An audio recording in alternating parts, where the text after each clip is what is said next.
All right, on this episode of Bowks Talking Bouts, excited to be talking to an individual who competes at BKB 34, which goes down on September the 16th. And a very intriguing fight with Jonny Lawson stepping into the ring against John Collier, and great getting to have John on the show. How's your day going there, man? Not so bad, mate. How are you? I'm doing well. I imagine you're feeling pretty good, though, just readying for the third go-around in bare-knuckle. Looks like it's been a bit over a year into your bare-knuckle boxing run here come fight time. I guess in saying that, like, how do you characterize the, initial run here, like the first year as a, bare-knuckle boxer at all? I've enjoyed it so far. I wish I'd have found bare-knuckle a little bit sooner, to be honest. I've always boxed. I've boxed most of my life, so when a friend of mine got into bare-knuckle, I kind of followed suit, and that was that, really. But I've enjoyed it. I retired shortly after my last one, but I retired on emotion rather than logic. Do you know what I mean? I didn't really think about it, but I've been in the gym, and I've still got something to give, so I'm going again. Yeah, and I thought it was interesting because you had a post there where you were saying don't be fooled by the silence, the lack of posting, and lack of training footage, and just kind of talking about how it's not the same as last time and you're not feeling the same or thinking the same. Can you kind of expound upon that a bit more? Like, what do you think is the reason for why this situation is different than last time, I guess?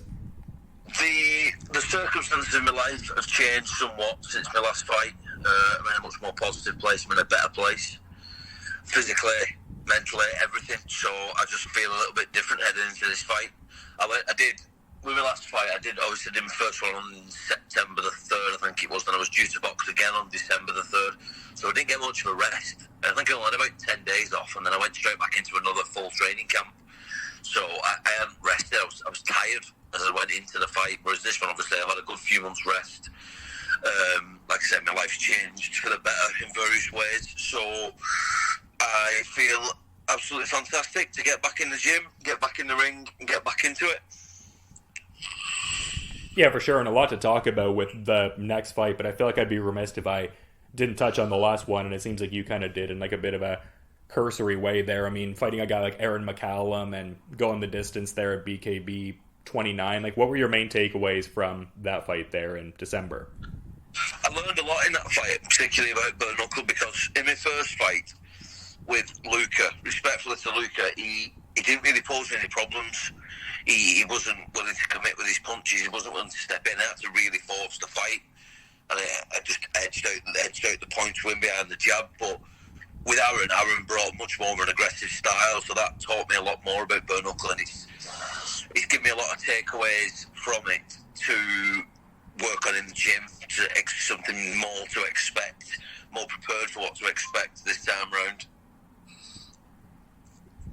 Yeah, and I mean, fair enough. He seems to be one of the more like pressure-heavy guys on the circuit, but also one of the more experienced guys just with him readying for his second crack at BKB British Gold. So I would think like even those factors considered, you could probably like glean a couple things from that last performance, I would think. Yeah, absolutely. You've got to get in there with the guys who are more experienced than yourself, be it in the gym, be it sparring, anything. Nobody knows everything about boxing, so if anything you can learn from anyone is always a bonus. Yeah, and it seems like a stacked division you're in now. Like I kind of mentioned the McCallum versus Tiffin fight that's, coming up on this card as well, but just seems like an active time in the, weight category and stuff like that. I would think that would, stoke the competitive fires even more, just realizing you have like these different quality guys to, test yourself against and all. Absolutely, yeah. Like the 73 to 79 division is just... It's just stacked. You've got, like you say, you've got Matt Tiffin, Aaron McCallum, you've got Scott McHugh, Jonny Lawson, James Kennelly, Barry Jones, Jimmy Sweeney, that's 7 or 8 fighters just off the top of my head without scrolling through the rankings and everything. So it is a stacked division full of really good fighters, but like you say, it kicks you up the arse to train a little bit harder and edge out the win and do what you need to do in the gym and out of the gym as well, mentally prepare and stuff like that. But yeah, there's a lot going on in my division at the minute, so I know I'm in. If I'm to stay in BKB, I know I'm in for a lot of hard work, a lot of hard fights.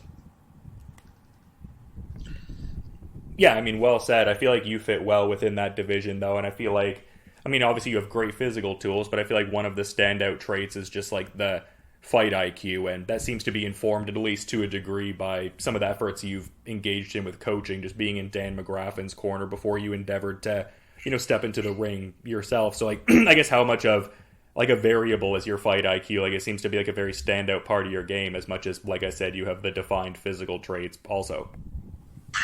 Yeah, I mean, boxing's like 90% in the brain, do you know what I mean? Boxing or bare-knuckle, whatever you want to boil it down to and categorise it as. It's all in the mind. It's very thought process. It's just how quick you can think. Do you know what I mean? But I've boxed, sparred, been around some great fighters in my time in boxing.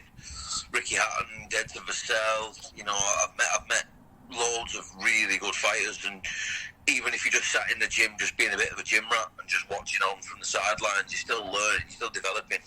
So if anything you can take away from anyone who's much more experienced than you is good. It's you're learning every single day in fight sports. Every single day is a school day, so to speak. Yeah, it just feels like you're relishing, like, bringing in more of like a refined kind of like boxing focus into the BKB framework. Like, I saw a post where you were kind of likening to, I mean, this was more earlier when you kind of began, but just seeing a lot of brawlers more so kind of across the field, and just, I guess, wanting to articulate the, defensive measures one could use in BKB. Like, is that a part of the game that really engages you, just kind of like, cracking this code a little bit and then kind of having that info out there for other, like, up-and-coming fighters too? Yeah, I think it works both ways, to be honest. I think first time round with BKB, I tried to be a little bit too clever, tried to be a little bit too smart, tried to use my boxing a little bit too much. Whereas sometimes you just kind of got to hold your feet and have a bit of a scrap. Do you know what I mean? It's not pure boxing. It's not sweet science in its sweetest form. It's it is more of a brawl really, and I didn't really take that into account. I just figured, well, I'm an experienced boxer and I can take that with me into the bare-knuckle ring. But it's just a little bit different, like you say. You mentioned about me comments on defence. You've not got the same amount of defence in bare-knuckle because you've not got the gloves to cover your face. You've not got little things like that. So you've got to. I've tried to adapt my style a little bit more in the gym recently, particularly with fighting Jonny Lawson. Obviously, he's a veteran in bare-knuckle. I think he's had 15 or 16 fights now. So Jonny Lawson's record doesn't really speak of how good and how tough he is. It genuinely is a hard fight.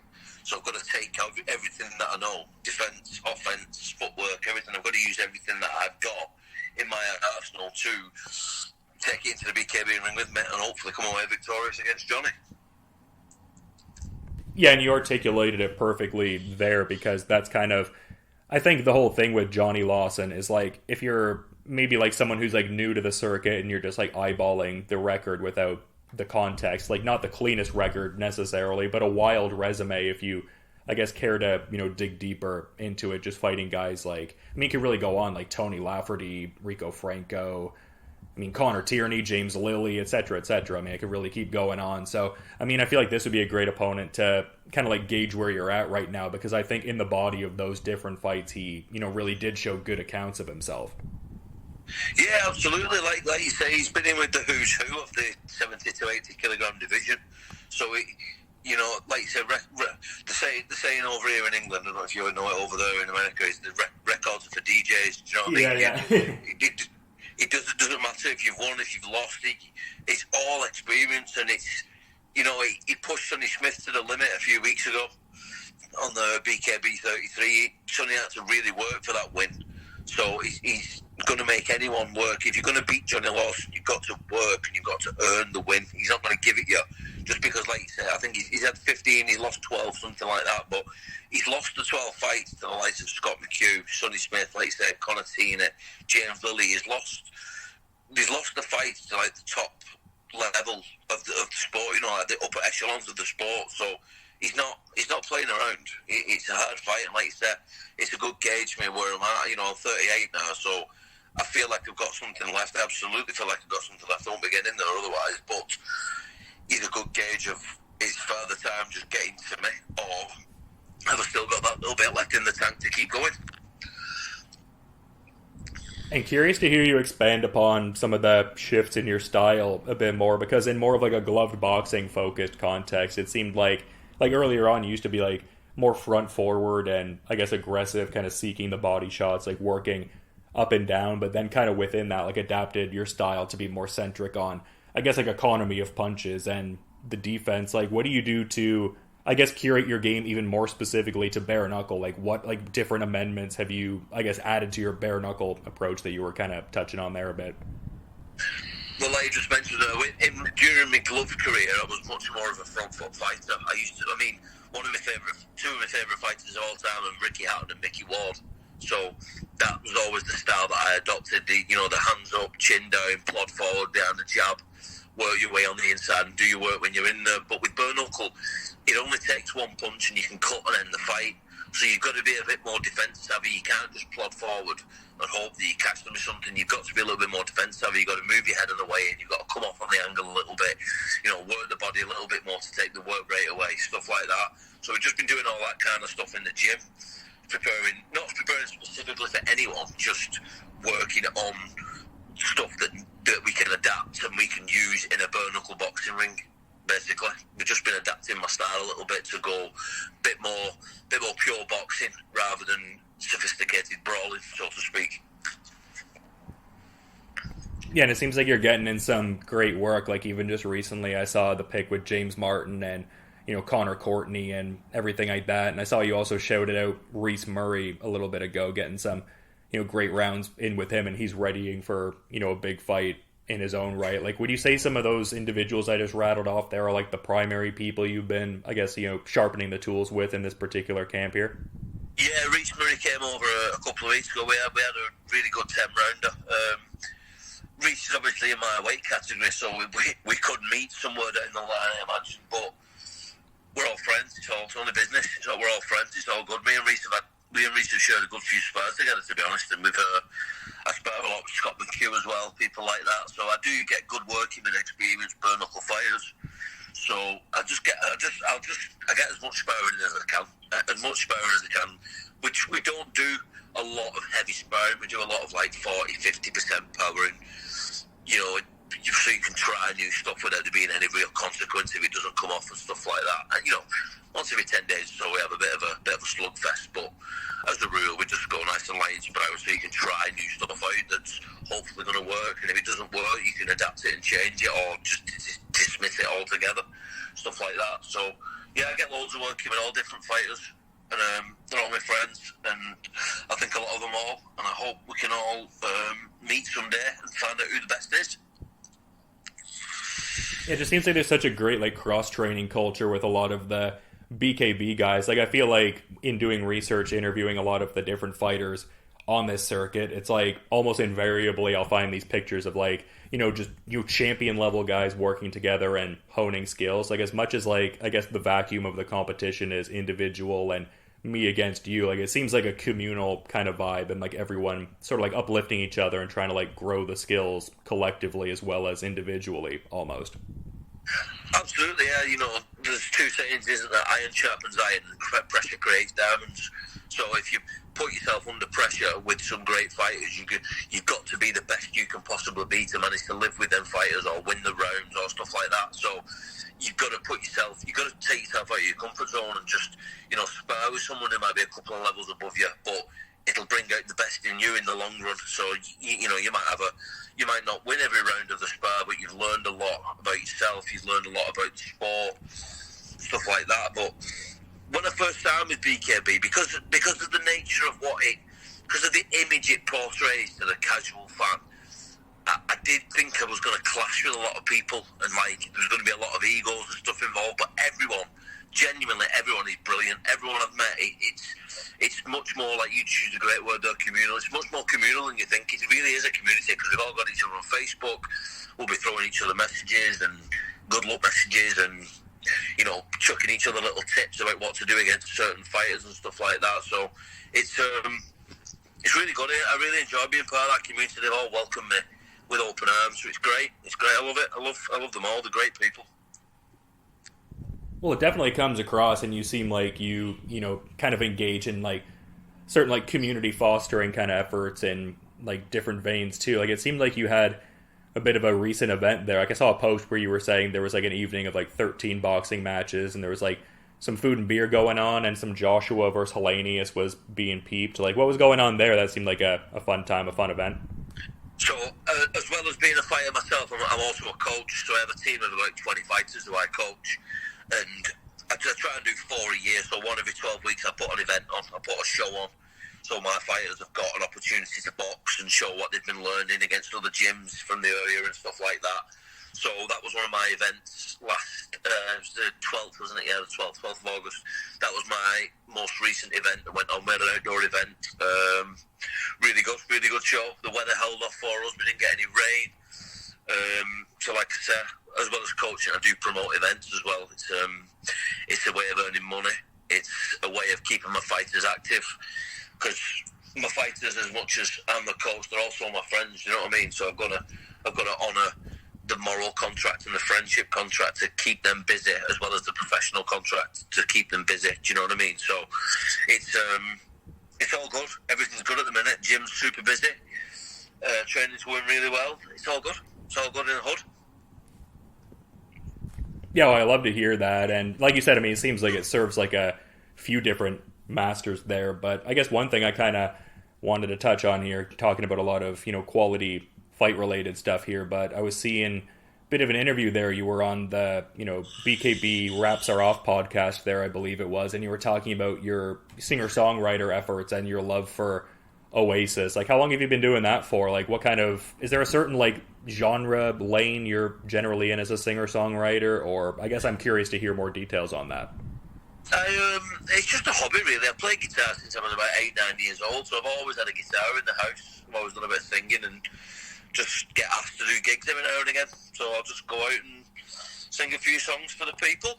And I can't have a booze up at the minute, obviously, because I'm in camp, but we used to have a bit of a booze up afterwards, go and get some food, stuff like that. So it's just always been a hobby. I've always been into music. It's always been my life, music. Before boxing, music was there, and it'll be there long after boxing. So it's just something that I do too. Because with boxing used to be my hobby, and then boxing became my job. So I had to, elaborate on my other hobbies to not, if your hobby can't become your job, a mechanic doesn't go to work and fix cars in his spare time. He has other things to do. So boxing was my hobby. Then it became my job. So I had to expand a little bit more on my hobbies to keep myself mentally engaged with everything. So it's just a hobby, really. No, that's cool, though. I've played guitar for a bit, too, so partly thought to ask with that. But, I mean, kind of reminds me a little of my own situation, too, because, like, combat sports used to be just, like, the big, like, hobby / like, passion that I would just, watch on the weekends or whenever a card would pop up. But then kind of immersing yourself in doing it full time, it's like, yeah, you do need that little hobby, like, bit of downtime, something to kind of, get out of it a bit. Like, even though it's like a, very passion-minded kind of thing, it's like you do need other things to, I guess, allocate your focus to now and again. Absolutely. You can't be thinking about work all the time. You've got to have some sort of outlet, and I think it's good for everyone to have a creative outlet anyway. A singer, a songwriter, a guitar player, a drummer, an artist, whatever. I think it's good for everyone. I think it's good for the mind to have a creative outlet, so you've got a way to express yourself in a productive way, do you know what I mean? In like a formative way. Because you can't just, it's the nature of combat sports as well, that they're hard on the body. It's physically hard, so you get sore hands and you get sore knees from running, so it's just good to have that relaxation time where you can just sit and just do nothing. You can have a week off training, you can play guitar, and yeah, it's just good to have a break. It's good to have a break from work as well. You just let you go on holiday. You need a break. Yeah, well said, man, for sure. And I guess like a couple more things I wanted to touch on here, because in that, Wraps Are Off conversation that I was referencing, you were also mentioning the desire to, win a BKB belt, and not overlooking this next fight, obviously, but we talked about like some of the guys he's been in there with, and you last fought McCallum, who's readying to fight for a title on this upcoming card, actually. So, I mean, do you think about that much, like in terms of like the proximity of where you might be in relation to actualizing that goal into reality of winning that BKB belt, or is it just one fight at a time and just myopic focus? You're not really thinking about the belt in a certain sense. When I first started with BKB about 12 months ago, my ambition was to become a a champion, either a British or world champion. But I kind of got carried away with myself a little bit. I was looking past what I was doing. I was just thinking about the end goal now. It's just one step at a time. I'm not looking past Jonny Lawson, because you can't look past Jonny Lawson. No. Because, like you say about his record, it doesn't matter. He's a good fighter. You know what I mean? I've lost as many fights as I've won, but I'm not a bad fighter. Do you know what I mean? It doesn't make me bad. I can still box, I can still fight. But like with this stage of my career now, especially with my age as well, it's just one step at a time. I'll just do this training camp, have this fight, have a rest, and see how I feel. See what Jim and Joe from BKB come up with for the next one. But just one fight at a time. It's got 3 weeks to go until the next one. I'll have a rest, and then I'll think where I'm going from there. Just one fight at a time. Yeah, for sure. And curious to get your thoughts on this, because certain fighters I talk to, they very much ensconce themselves in the whole visualization thing, like thinking about just where the fight could go, and sometimes in that they have like a, I guess, predominant visualization for how the fight will, kind of wrap up, like what the ending, what the finish will be, when it happens, etc. Are you one of those fighters that's inclined to kind of do that? And if so, is there like a predominant visualization you have for how this Lawson fight will end? You have to have a visualisation as you're going into a fight, because you can't just go in there and wing it, so to speak. You've got to have a game plan. You've got to have some sort of structure to your training camp, some sort of structure to the way you're going to fight the fight. But I don't like to give predictions. I'm working on loads of new stuff in the gym.